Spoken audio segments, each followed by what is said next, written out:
Hello, students. In this week, we're going to begin the first of 2 weeks talking about the French Revolution and specifically about the connection between the French Revolution and the Enlightenment. I'm not going to go over the specific events of the revolution. You can read about this in this chapter I assigned by Jordan, at least the period up to the end of the monarchy. But as the two images I have put here on this opening slide suggest, there are two twin identifications of the revolution.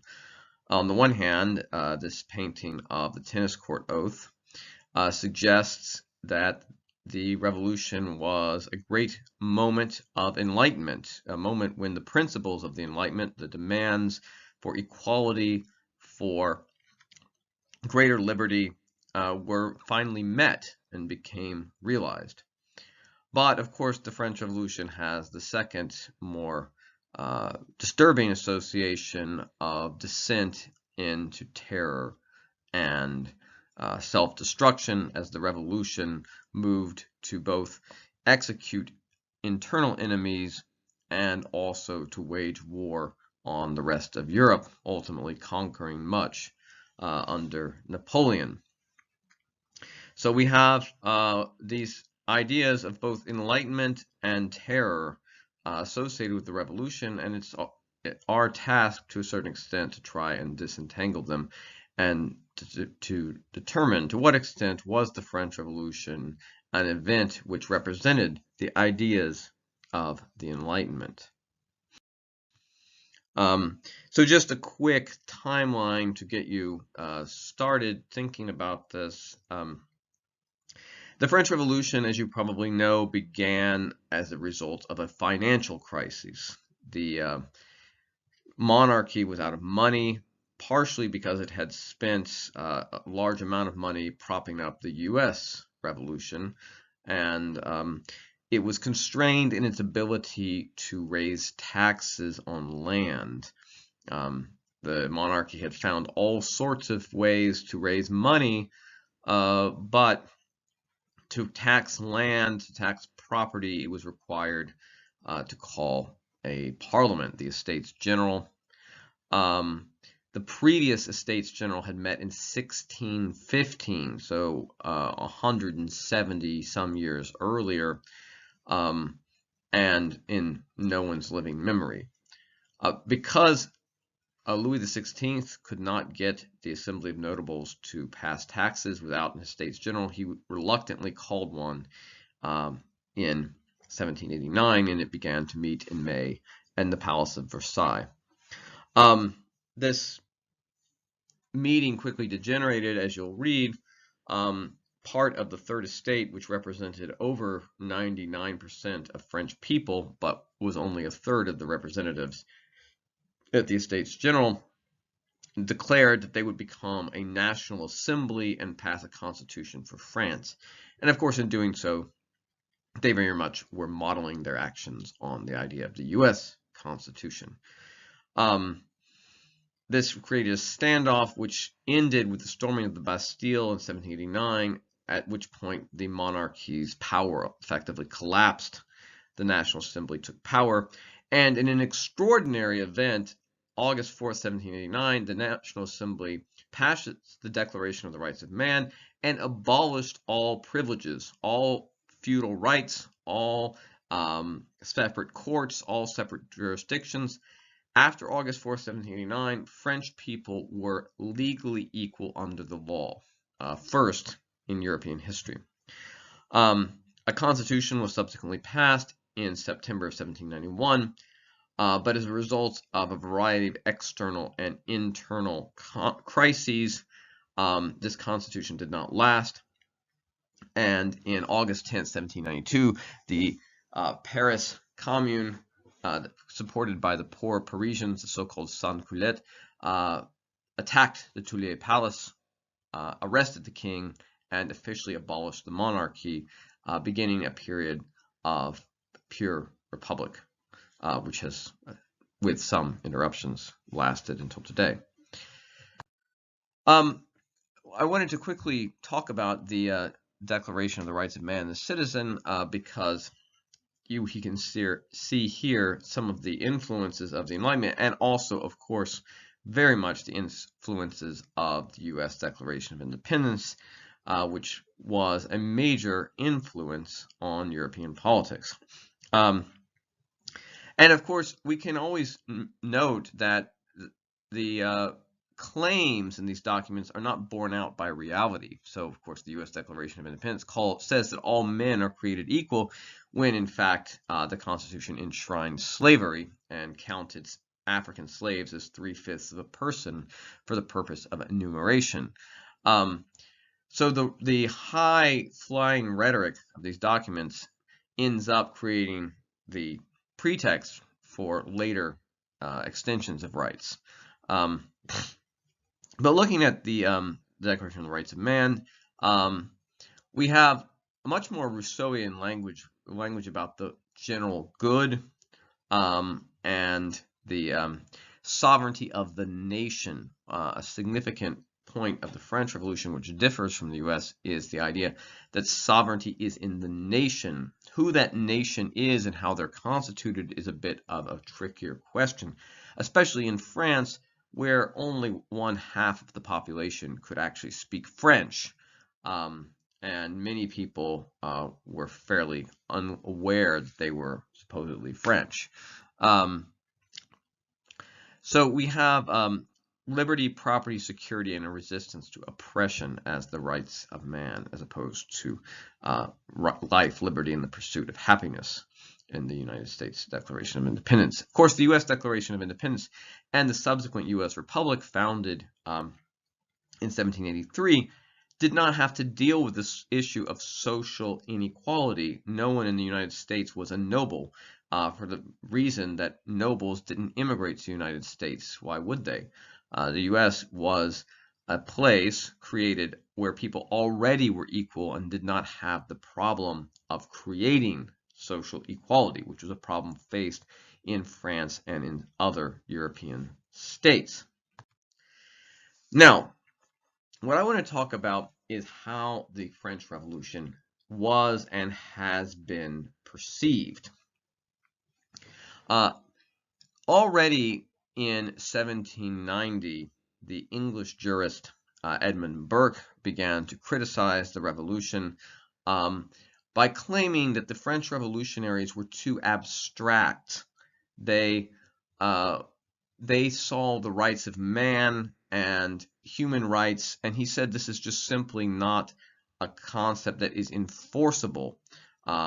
He said that the problem was that they wanted to impose abstract rights based on reason rather than to follow their traditions. Burke would have preferred had the Estates General remained an Estates General with slightly better rights for the different groups. And of course, his ideal was the British Parliament, which was never reformed, and in fact, in his own day, represented a very small percentage of people. But he famously said, "I would much rather have be subject to the rights of Englishmen than to the rights of man." So in other words, suggesting that the abstractions of the French Revolution, the abstract demand for human rights, for absolute equality, was in fact its undoing. Going even further than him, the man on the right, Joseph de Maistre, a Francophone citizen of Piedmont, wrote that the mistake of the French Revolution was the French Revolution, that especially the destruction of the monarchy, which is the key cornerstone holding civilized people together, the attack on the monarchy and the church is what directly led to the terror. And de Maistre, being a very religious person, saw the work of Providence in the fact that the leaders of the terror, Robespierre, Saint-Just, and so on, were ultimately killed by the terror. And so, for him, the murder of the king was actually a sign of the godlessness of the French Revolution. and the guilt of Enlightenment philosophy in inspiring it. De Maistre famously mocked Rousseau's claim that all men are born free, yet everywhere they're in chains, by saying, you might as well say all fish are born to fly, yet everywhere they swim. So this is a kind of idea that the rhetoric of the Enlightenment seemed to open up all these possibilities for improvement, but when applied to practical politics, it often fell disastrously short. On the other hand, people such as Olympe de Gouges, who we'll read a little bit of, as well as Mary Wollstonecraft, said the main problem with the revolution was it didn't go far enough. It only emancipated men. It was the Declaration of the Rights of Man and the Citizen, and of course de Gouges wrote her own counter Declaration of the Rights of the Woman and the Female Citizen, arguing that women should be emancipated as well, and that essentially the revolution only did 50% of the job.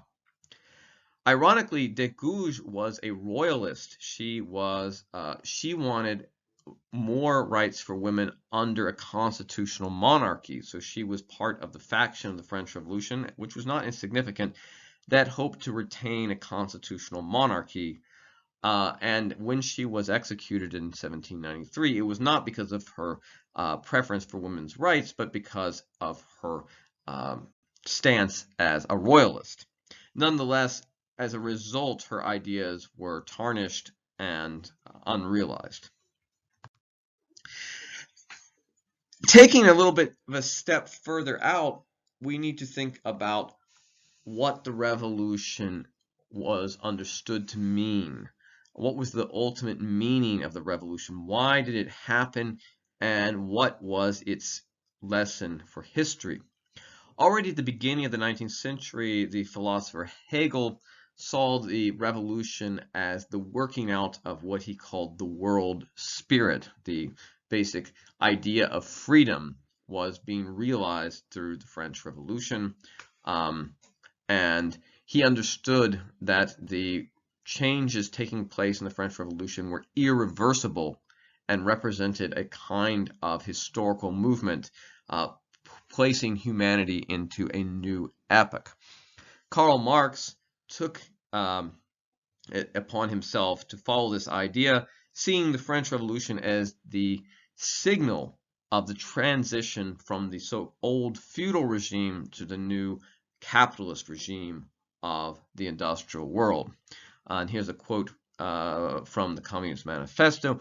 Each step in the development of the bourgeoisie was accompanied by the corresponding political advancement of that class, an oppressed class under the sway of the feudal nobility, the taxable third estate of the monarchy, afterwards in the period of manufacturing proper, serving either the semi-feudal or the absolute monarchy as the counterpose against the nobility, and in fact cornerstone of the great monarchies in general, the bourgeoisie has at last conquered for itself in the modern representative state exclusive political sway. The executive of the modern state is but a committee for managing the common affairs of the whole bourgeoisie. The French Revolution, for example, abolished feudal property in favor of bourgeoisie property. This is the standard Marxist analysis of the French Revolution, which has had enormous sway in understanding the French Revolution since the 19th century. Whole generations of Marxist scholars have said the main reason why there was a French Revolution was the bourgeoisie, the commercial class, was frustrated by the restrictions on their activities by the nobility. And so the revolution was an attempt to create the basis of a capitalist society.